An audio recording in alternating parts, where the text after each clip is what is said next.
viewers, you are welcome to this episode. We are back to Astral Wars Against EARTHMEN, part 21. Today, we are still dealing on weakening devices of darkness, number 5. And we commit this episode into the hand of the Almighty Father, controller of all manifestations, sustainer of all that is. Father, we seek your guidance, and I pray that you speak through me and glorify your name in the life of the hearer. In the name of our Lord Jesus Christ. Amen. Astral Wars Against EARTHMEN, part 21, dealing on weakening devices of darkness, number 5. Today, we are going to deal on point of weakness, because we said in the previous parts that every human being has a point of strength and point of weakness, that the Spirit of God flows from your point of divine strength to reach others through the interchange of strength. Strength is added to strengthen and quicken others. That is why it is said, iron sharpeneth iron. The spirit of strength of God in you can interchange with the spirit of strength of God in me. And both of us come under the universal law of potentization, which I discussed on a different topic on this platform, to magnify strength through agreement, however. But today, here, we are discussing on the point of weakness. The point of weakness in the life of a person is the point from where the Spirit of God, is the point from where the Spirit of God, through mercy, reaches a person to cover the person's weakness. But that point of mercy, passing through the point, that framework of mercy passing through the point of weakness, is not generally oriented. Rather, it is specifically oriented. Generally oriented in the term that it is not all human beings. It doesn't apply to all human beings. It applies to some human beings. There, divine prerogative is exercised by the Almighty God, and no human being has any right to question the Almighty God when that prerogative of mercy is exercised upon a specific person or persons. Now, from the point of your weakness, you must also acknowledge it and lie low. Submit yourself to the Spirit of God. Acknowledge in reality that this is the point of your strength. When that acknowledgement is sincere in an approximation to certain divine standard, mercy will flow. But if at the point of your mercy, when you know that this is, if at the point of your weakness, you are aware that this is the point of your weakness, by the standard of the Holy Scriptures, by the standard of the divine teachings brought to the earth by God through the masterminds, by the standard of the divine teachings brought to the physical realm of earth through the great Lord in his diverse manifestations, including his manifestation as Jesus Christ of Nazareth. If you become arrogant and exercise pride from the point of your weakness, anything can happen to you from that point. Because when attack comes consistently, striking you on the point of your weakness, you may be destroyed. Anything can happen to any person from the point of his weakness. However, I have said that the mercy of the Lord flows to man through the point of his weakness. Because if mercy doesn't flow, then anything can happen. Man will be destroyed. But it flows to from that point of your weakness to cover your faults. It is only when you are arrogant from that point of mercy that you will be left alone with your fault and your fault can bring disgrace upon you. I pray that your fault will not bring disgrace upon you in the name of our Lord Jesus Christ. If you read the book of Romans chapter 9, verse 18, you will see what I'm saying, that the mercy is not generally oriented. Not all humans come into the framework of that mercy, but some specific humans. And there, the Lord exercises his own prerogative in his own divine terms. Romans chapter 9, verse 18 says, therefore had he mercy on whom he will have mercy, and on whom he will, he hardeneth. In other words, he's saying that God will have mercy on whom he will have mercy. And on whom he does not want to have mercy, he also hardened himself on that person. There are factors that are responsible to that kind of experience. The foremost factor is that if you want God to have mercy on you, you must recognize the point of your weakness and constantly present it before the Lord to change you. And in addition, and above all, you must show mercy to others. Our Lord Jesus Christ said, blessed are the merciful, for they shall obtain mercy. When you show mercy to others, sincerely from your heart of hearts, you put yourself upon the platform for the mercy of God to reach you, to also cover your weak points. You see? In other words, when you cover the fault of others, the weak point of others in mercy, then you are put in a position for your own fault to be covered. That's why our Lord Jesus Christ made a parable in the Holy Scriptures concerning a man who owned a particular servant. A servant, he was owing another servant. He was owing his master. And he went to his master and pleaded for mercy and forgiveness. And the master forgave him. And that same man, and when he got the forgiveness, he now came to a fellow servant that was owing him a little thing. He held him on his throat, said, today you will pay me. And when the report got back to his master, the master said, okay, you wicked servant, I forgive you, and you could not forgive your fellow servant. So he was not punished because he failed to show mercy, so he was no more qualified to obtain mercy. You take note of that so that anywhere you are, you show mercy. And when you show mercy, and when you are programmed to receive the mercy of God, when the mercy of God comes upon you, then what happens is that your righteousness is now a pronouncement of the Lord. In the book of Isaiah, Isaiah chapter 54,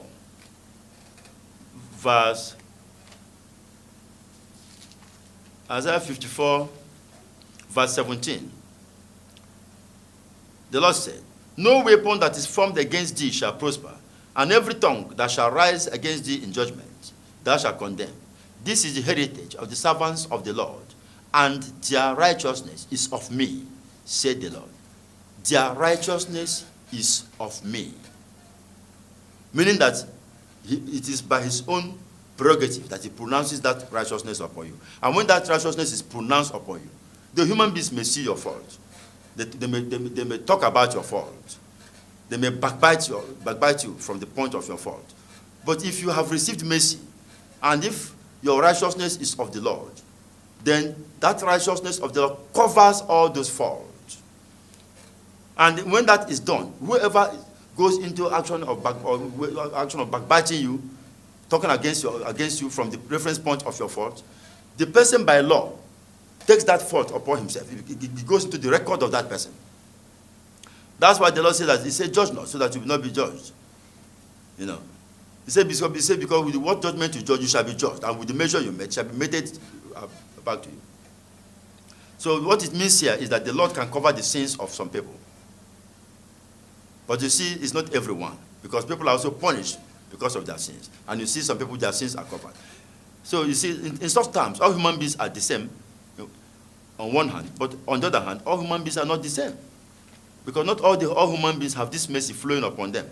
If you read the book of Romans chapter 4, verse 7 to 8, he said, saying, blessed are they whose iniquities are forgiven and whose sins are covered.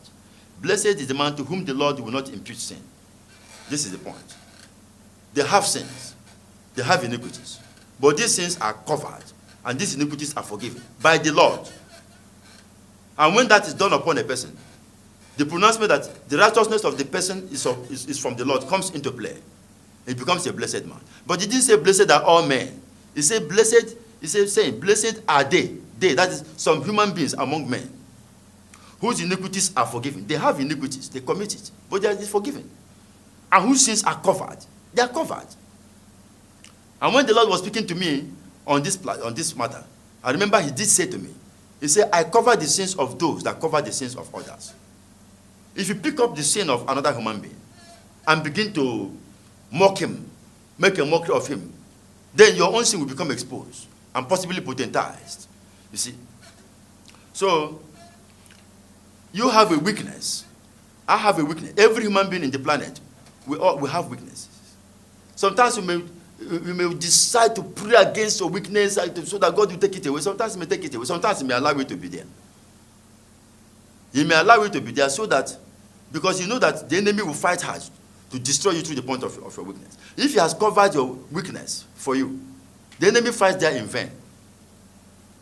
And that is between the spirit of light in Christ and the spirit of the enemy. The battle occurs in the realms beyond.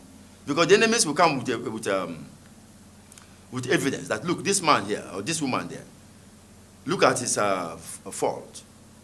Look at his weak points. You know. And when they come with that, you know, if you are among those that have inherited that mercy from the Lord, the battle will be going on your behalf. The Spirit of God will be fighting for you. The angelic ones will report that, look, even though you have reported this man that he has this fault or this sin, they will give it a different name that does not correspond with what the enemy says. There are all those things that happen in the spiritual. So sometimes that's such weakness. Such weakness can be your spiritual infirmity. That infirmity, that weakness can be there, but the enemy will still do nothing about it. It may even be brought about. The enemy will bring about, generate it, promote it. Yet the enemy will do nothing. These are some aspects of the mysterious aspects of the warfare. Now, if you read the book of 2 Corinthians chapter 12, verse 6 to 9, 2 Corinthians, one of the saints had an experience there concerning his own weak point, his own infirmity, and how he prayed and what the Lord told him. 2 Corinthians chapter 12. I am going to read from verse 6 to 9. St. Paul is speaking here. He said, for though I would desire to glory, I shall not be a fool, for I will say the truth. But now I forbear, lest any man should think of me above that which he seeth me to be, or that he heareth of me. And lest I should be exalted above measure through the abundance of the revelations. There was given to me a thorn in the flesh, the messenger of Satan, to buffet me, lest I should be exalted above measure. For this thing, I besought the Lord thrice, that it might depart from me. And he said to me, that the Lord said to Paul, my grace is sufficient for thee, for my strength is made perfect in weakness. Most gladly, therefore, I will rather glory in my infirmities, that the power of Christ may rest upon me. You see, look at that statement that the Lord made to Paul when Paul was praying for the Lord to take away that infirmity. The Lord told Paul, he said, my grace is sufficient for thee, for my strength is made perfect in weakness. My grace is sufficient to thee. Paul knows what that weak point was, that infirmity. It was not recorded what it was, But it was a trouble. He said the messengers of Satan, the buffet, that is, Satan to buffet. He said the messenger of Satan to buffet me, to manipulate him, to subjugate him. He said, lest I should be exalted. But the thing has a purpose. Lest I should be exalted above measure, whatever it was. If it is something that he was involved secretly, he knew what it was. And he's praying God to take it away. He knew that if this thing is no more there, and by certain actions of myself, I would sit down and say, yes, I'm holy. But the thing remained there. Whether it was a particular thing, nobody knew what it was. But he called it infirmity. You know. Then he said he prayed to God. He prayed seriously to God to take it away once. It was not taken away. He prayed again, second time. God, take this away. Beg this. The Lord did not take it. He prayed for the third time. The Lord didn't take it away. And rather, the Lord now answered him and said, my grace is sufficient for thee. In other words, whatever action that was going on through that weak point is off record, null and void. The buffeting, the manipulations of Satan and the agents of darkness through that point will have nothing to do ultimately in the life of that saint. He said, for my grace is sufficient for thee. And because that particular thing was a weakness in the life of Paul, and he knew that this weakness does not measure up to the standard of the sainthood at all. Then the Lord spoke to him concerning that weakness. He said, for my strength is made perfect in weakness. For my strength, my own strength as the Almighty, the Lord told him, he said, my strength is made perfect in that your weakness. In other words, I have replaced that your weakness with strength. It will be seen as weakness. It will be talked about as weakness. But that weakness has come under the power of my strength. So now, what I'm saying is that when you recognize that weakness, pray God to do something about it. Don't be arrogant there. If you're arrogant from the point of your weakness, anything can happen to you. The mercy of God will depart. You see, let me tell you, I knew about a man whose weak point was anger. I used to beat his wife, but this man also is the founder of a church in Lagos, Nigeria. In their secret home, he would get his wife maimed from time to time. One day, the wife came to me, and his hand was hanging this way with something tied on the hand and put on his throat, was holding the hand. She told me, say, please, having just the last covenant, call your brother to order. This man he referred to as my brother. He's a reverend doctor and founder of a church. Your brother beats me in any smallest thing. And look at him. He dislocated my hand. I called the man and spoke to him. The man didn't acknowledge. He said I shouldn't mind what the wife is saying, that the wife is lying. But the wife said the truth. He was not remorseful. So that the Spirit of God will come in. You know, as a reverend doctor and general overseer of a church, and that is, what are you talking about? You know, so he just posed himself. I told him, I said, let me tell you, the way darkness fights, if that is what you've done, seek the Lord, begin to seek the Lord. Otherwise, that weakness can lead to any other thing. The man said, I should forget about his wife. And you know, when you do that kind of a thing to a wife, you double the problem, because if you read the book of 1 Peter, chapter 3, verse 7, he said, likewise, you husbands, dwell with them according to knowledge, giving honor unto the wife as unto the weaker vessel, and as being heirs together of the grace of life, that your prayers be not hindered. So, as a general overseer, doing that kind of a thing to his wife, then the house will be taken over by darkness. So one day, he had some little altercation with his usher, the head usher of his church, outside the gate. And outside that compound, that place, there are some people that used to exchange, do dollar exchange. And some of them are different religions, some church people, some Muslims, some doesn't believe in anything. They're just a mixture of different kind of people. They used to be there. And in the presence of these people, he slapped his usher. And the usher didn't respect him there as zero overseer. The usher, because physically, in terms of physical, the usher is a strong person. He carried him and hit him inside gutter. Two of them fought there. People gathered. The zero overseer fought. That was the anger. That was the point of his weakness. It's coming to the public now. And that day was Saturday. On Sunday, people gathered in the church to worship. They didn't know some of them didn't know what happened the previous day. But the people outside, those people that are not members of the church, people of other religions, some of them were thinking, some of them gathered around the church. They just gathered through the windows. They want to see what this man that fought yesterday will preach today. So when the elders of the church noticed it, as the man of God was leading prayer, in the altar, the general overseer, that man, was leading prayer in the altar so that he will minister. The elders, some elders of the leaders of the church, put heads together. They told the wife to go and take the microphone from him and minister instead of him, because the people will be there, we are around gathered. Some people are gathered to mock them, to hear what he's going to say. So they agreed, and in the church hierarchy, he is the general overseer, and the wife is deputy general overseer. Before you talk about the council of elders. So as he was leading prayer, people were praying, all eyes closed.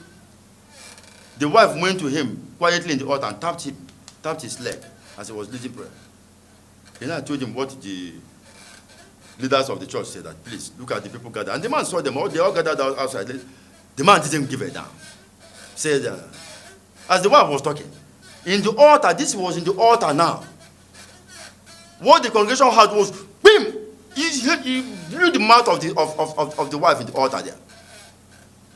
As he blew the mouth of the wife in the altar, the wife couldn't also endure it. This was a woman that the hand was dislocated some months back.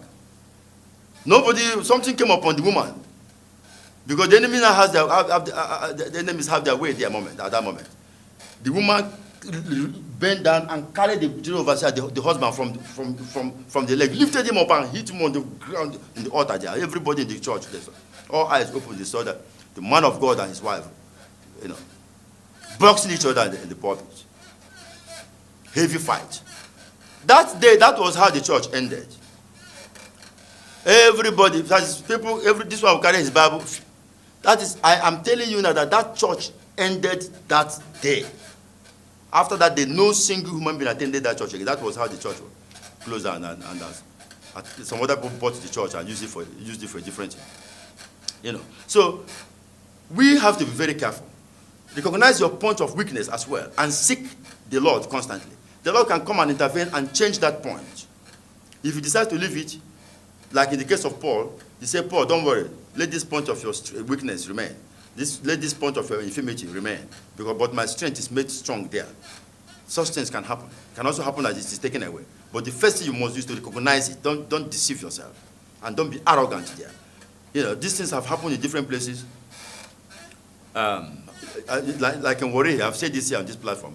Somewhere in Uzorma, in Warri, in Delta State of Nigeria, a man and his wife, the same thing. Secret anger everywhere, One day, the anger came upon both of them. They were quarreling. The man locked one of the rooms in the house, and took fuel, poured the fuel everywhere, locked the door. Said to the wife, look, I will burn this place to ashes. I will burn up. What was it inside the head of the woman? That moment was talking like the devil, as if the devil was speaking, and speaking through both of them. The woman said, if you are a man, you call yourself man of God, if you are a man of God, but light, the man was holding light in his hand, matches to strike. He said, we strike this thing now, after pouring fuel, everything. The woman said, you can do nothing, you are not a man, you are not ashamed, you call yourself a man of God. Look at what you are doing. As they were exchanging that word, that anger, that spirit of anger, which had been the weak point of the man that had been there all along, because that day was the day of disgrace and he couldn't overcome it. The man, struck the matches. Everywhere, burnt. Because he locked the door and put the key in his pocket. As he struck, you know how fire, that kind of a thing. Before he was searching for the key, fire, all of them fell on. That was how two of them were burnt to ashes. So let us be careful. Let him that thinketh he stands take heed lest he fall. May the Father Almighty help us, the chosen ones all over the world.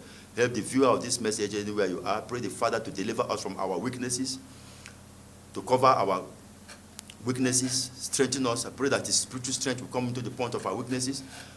And I also pray that the point of our spiritual strength will be increased, so that only him will have glory in all that we do. Thank you, Almighty Father. Thank you, Holy Spirit. Thank you, Holy Spirit. Thank you, Holy Spirit. In the name of our Lord and Savior, Jesus Christ. Amen. God bless you all viewers.